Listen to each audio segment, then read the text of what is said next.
Alia, alamatnya di mana nih, Pak Alia? Bapak Alia, di sini kita akan melakukan pemeriksaan hemostasis ya, atau nanti pemeriksaan ini mencakup pemeriksaan waktu pembekuan darah, kemudian waktu perdarahan. Oke, nanti prosedurnya akan dilakukan menggunakan tensian ya Pak ya, terus menggunakan lancet untuk mengecek perdarahan Bapak, dan juga nanti akan menggunakan auto pipet. Saya akan mengambil sedikit sampel darah Bapak untuk dicek waktu pembekuan dan juga waktu perdarahannya. Apakah Bapak setuju? Ini pertama saya akan memasangkan stick manset dan juga stigmomanometer pada pasien. Pastikan tangan pasien dalam keadaan ya punten ya Pak. Bapak biasanya dominannya tangan kiri, tangan kanan? Tangan kanan. Oke. Punten ya Pak. Pastikan kita sudah mencuci tangan dan juga menggunakan hand gloves. Pastikan juga tidak ada pakaian yang menutupi lengan pasien dan palpasi arteri brachialis.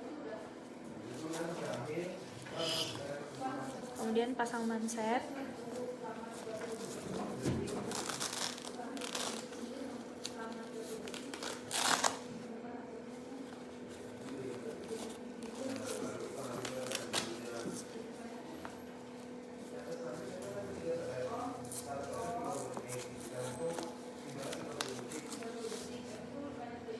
Dan lakukan pengukuran tekanan darah kepada pasien.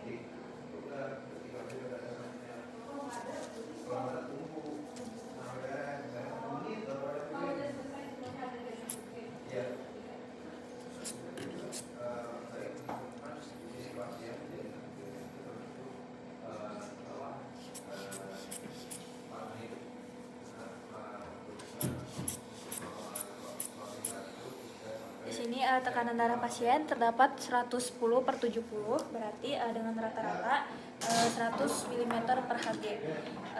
Kemudian saya akan mengembangkan manset ke 100 mmHg.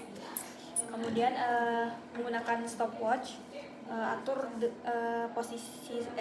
waktu stopwatch 5 menit. Sebelum itu kita sudah harus menggambar di bawah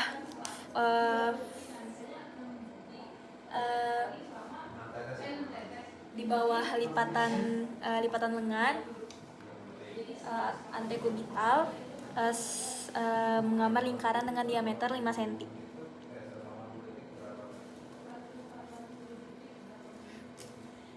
Kemudian atur stopwatch dan juga kembangkan manset sampai ke 100 mmHg dan diamkan selama 5 menit.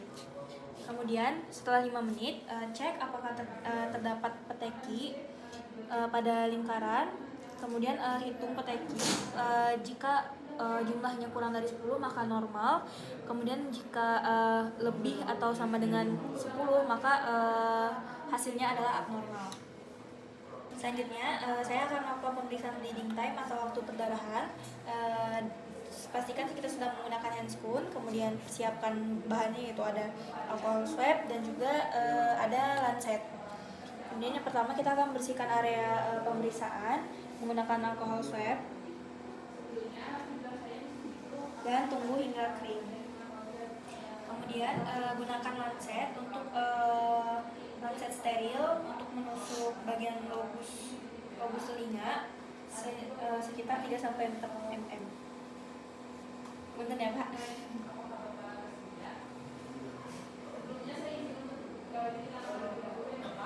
Kemudian tempel menggunakan kertas saring setiap 30 detik.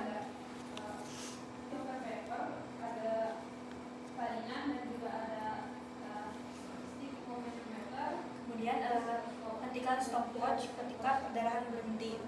Selanjutnya adalah hitung berapa tetes darah yang keluar pada kertas saring dan hitung per 0,5 menit. Di sini terdapat 6 tetes yang dimana Setiap 30 detiknya terdapat 6 tetes, berarti perdarahan sekitar 3 menit. Jumlah perdarahan totalnya sekitar 3 menit. Selanjutnya adalah tes clotting time atau waktu pembukuan darah. Di sini mempersiapkan alatnya itu ada auto clip pen, kemudian ada stopwatch, ada lancet steril, ada kaca objek, dan juga ada alcohol swab. Pastikan kita sudah mencuci tangan dan juga menggunakan handscoon. Oke, baik Bapak, di sini saya akan melakukan tes clotting time ya Pak ya. Nanti prosedurnya akan diambil sedikit sampel darah Bapak menggunakan auto clip pen. Kemudian akan diletakkan dan diperiksa di kaca objek. Apakah Bapak bersedia? Bersedia. Oke, baik. Oke, yang pertama yang harus kita lakukan adalah membersihkan area yang akan ditusuk atau jari pasien menggunakan alcohol swab. Bentar ya Pak.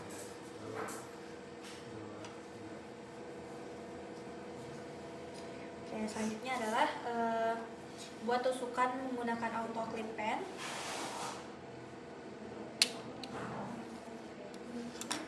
Dan ambil kaca objek buat 3 tetesan.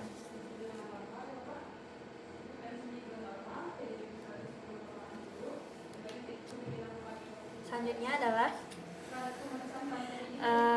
tarik tetesan darah ke arah atas menggunakan lancet blot.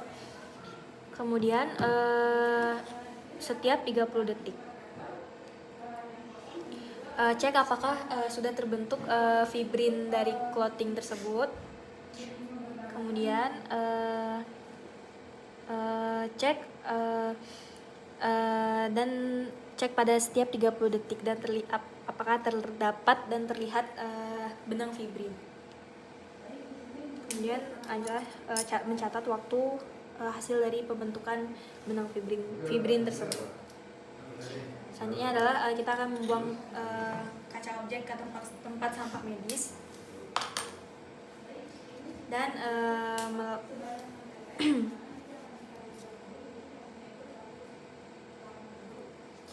melepaskan handscoon ke dalam tempat sampah medis, kemudian mencuci tangan.